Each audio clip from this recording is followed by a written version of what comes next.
Mismis kapag naka-shades. Anyway, first things first. May kodigo ako I apologize kung meron akong kodigo. Siyempre, ang hirap kapag impromptu lang lahat sa isipan ko. Oh! Sensya na sa casing ko. Anyway, first things first. Hiwalay na pala sila 2003 pa lang eh.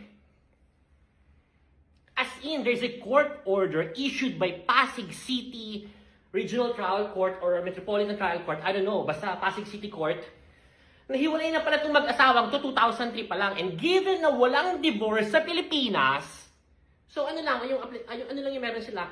Legal separation lang ng properties.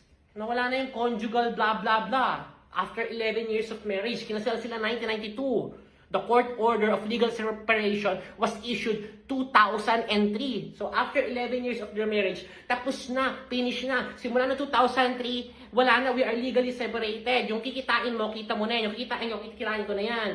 Alright? Tapos itong mga property, itong bilyones na meron tayo right now, papartihin natin ito ng maayos, given by the power of the korte. So bottom line, ang hindi ko maunawaan, hindi maarot ng aking isipan, bakit mo isasabit si Miss Ivana Alawi dyan sa kasuhan ninyong mag-asawa? Technically mag-asawa, kasi hindi pa sila annulled. Alright?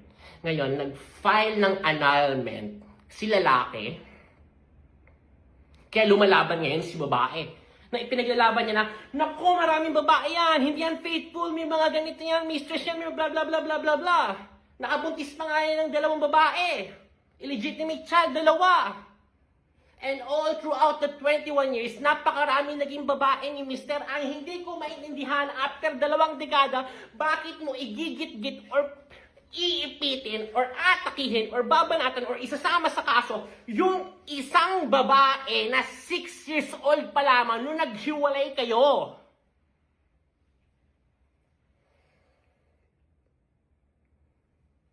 I don't get the point eh. Alam mo sa sarili mo, Madam, nahiwalay na kayo 2003 pa lang. So, hindi natin alam kung ano talaga namamagitan dito kay Miss Ivana Alawi at dito sa Mister.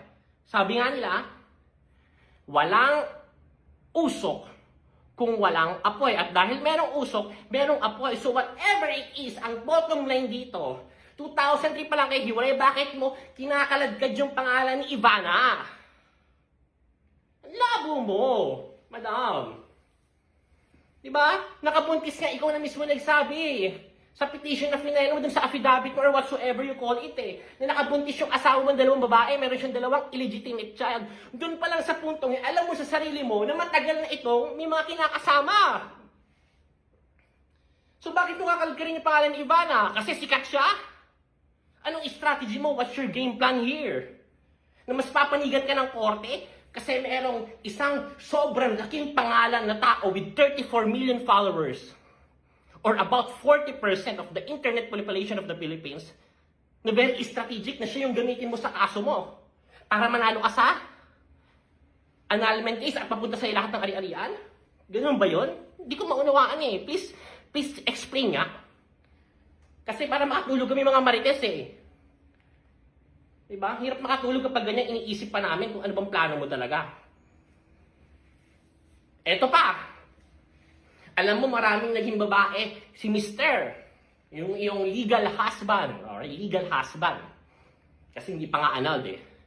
Including, sino pa? Yun na, yung in-upload ko, si Angelica ang saka si Yen Santos. Diba? Ang dami. All throughout for the last 21 years eh. Mga iba pang mga artista, model, ang tatanda na ngayon, 40 plus years old na ngayon, 35 years old na 45 years old na ngayon eh. Pero hindi mo sinabit sa case for iba na. Labo. Ito ba malupit dyan, Madam, no?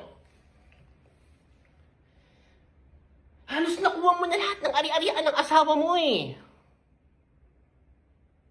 Nakatira ka sa Forbes. Halagang 300 or 400 million pesos, yung Dasma property. At napakaraming condominium, billion na yung naipangalan at nalipat sa'yo. Ano ba bang gusto mo? Na makita mo naghihirap na sa kalsada at bankrupt yung mister mo? Grabe ka naman, madam. Hindi ka dinadamutan eh. Ni-request mo to, ipangalan to sa akin, nilipat sa'yo. Akin tong Forbes, nilipat sa'yo. Dasman, nilipat sa'yo. O itong mga kondong to, nilipat sa'yo. Pinangalan na sa'yo lahat para lang sa ikakatahimik ng iyong puso kasi gusto na rin matahimik ng mister mo at makamove forward sa buhay niya.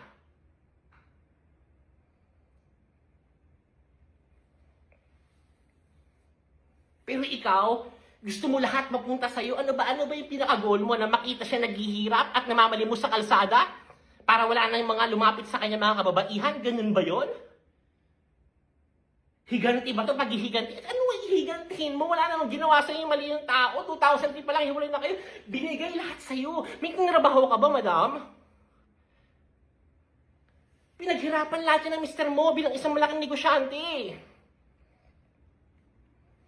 Ultimo yung share sa Digi Plus na 30 million plus shares.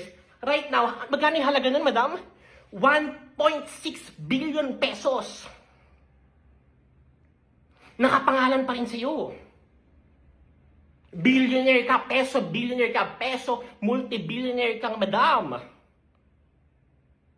Dahil sa asawa mo, jackpot ka.